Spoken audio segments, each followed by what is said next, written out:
அண்டார்டிகாவே போனாலும் 6 மணிக்குள்ள நான் வீட்டுக்கு வந்துடணும். என் வீட்டுல இருக்கிற 4 பேரு, என்னோட ஃப்ரெண்ட்ஸ் 4 பேர் தவிர்த்து வேற யாரையுமே எனக்கு தெரியாது. என் வீட்டுல இருந்து காலேஜ்க்கு போற வழி, திருப்பி அங்கிருந்து வீட்டுக்கு வர வழி மட்டும் தான் தெரியும். அதுவும் ட்ரெயின்ல தான் வர தெரியும், பஸ்ல வர தெரியாது. சீசன் எடுத்து வச்சுப்பேன். வேற எங்கேயுமே நான் பெருசா போனது கிடையாது. நைட்டு 10 மணிக்கு மேல போன் யூஸ் பண்ணாத, தனியா எங்கேயும் வெளியே போகாதன்னு அத்தனை ரூல்ஸ். ஆனா இது எல்லாமே 4 வருஷத்துக்கு முன்னாடி. இப்போ நான் அப்படி இல்ல. ஃபாலோவரோட கதைலாம் இல்ல, என் கதை தான். இன்னைக்கு இது எல்லாமே மாறிடுச்சு.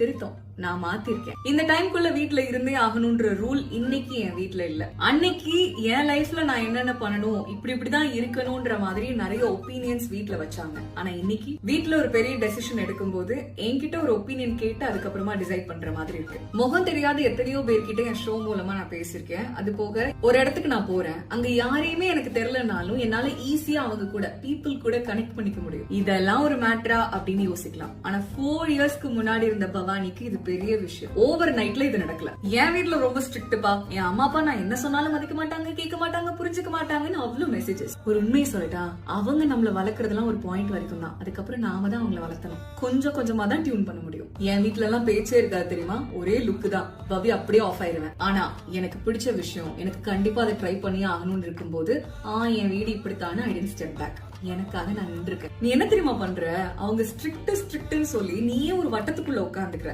சில டைம்லாம் அதை சாக்கா சொல்லி புதுசா நிறைய விஷயம் ட்ரை பண்ணாம இருக்க. கரெக்டா? அதுக்காக எனக்காக நிக்கிறேன்னு குணம் கெட்ட குரங்கா இருந்து நம்ம தலையில நாமளே மண்ணை வாரி போட்டுக்க கூடாது. ஒன்ன நீ பாத்துப்ப அப்படின்ற நம்பிக்கையை அவங்களுக்கு கொடுத்துட்டேனாவே போதும். டாக்ஸிக்கா இல்லைன்னா கண்டிப்பா புரிஞ்சுப்பாங்க. ஆனா சம்டைம்ஸ் அவங்க கண்டிப்பா புரிஞ்சுக்கணும், அவங்க அப்ரூவல் இல்லாம எதுவுமே நடக்காதுன்ற மாதிரி இருக்கணும்ன்ற அவசியம் இல்லல்ல. நான் அழகியில நின்னு தண்ணி குடிச்சாலும் இது நடக்காது, அவங்க அக்செப்டே பண்ணிக்க மாட்டாங்கன்னா சொல்லாம பண்ணு.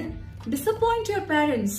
அவங்கள மீறி ஒரு விஷயம் பண்றதுனால எவ்வளவு கான்சிக்வன்சஸ் வந்தாலும் நீ ஹேண்டில் பண்ணிப்பனா தாராளமா கோ ஃபார் இட். அப்படியே சொதப்பிச்சனாலும் நமக்கு எக்ஸ்பீரியன்ஸ் இருக்கும், ரெக்ரெட்ஸ் இருக்காது. உடச்சு எரிஞ்சிட்டு வெளியே வாமா அப்படின்னு பிஜிஎம் எல்லாம் போட முடியாது. உனக்கு வேணும்னா பண்ணு, இல்லன்னா ஆமா ஜாமி போட்டுட்டு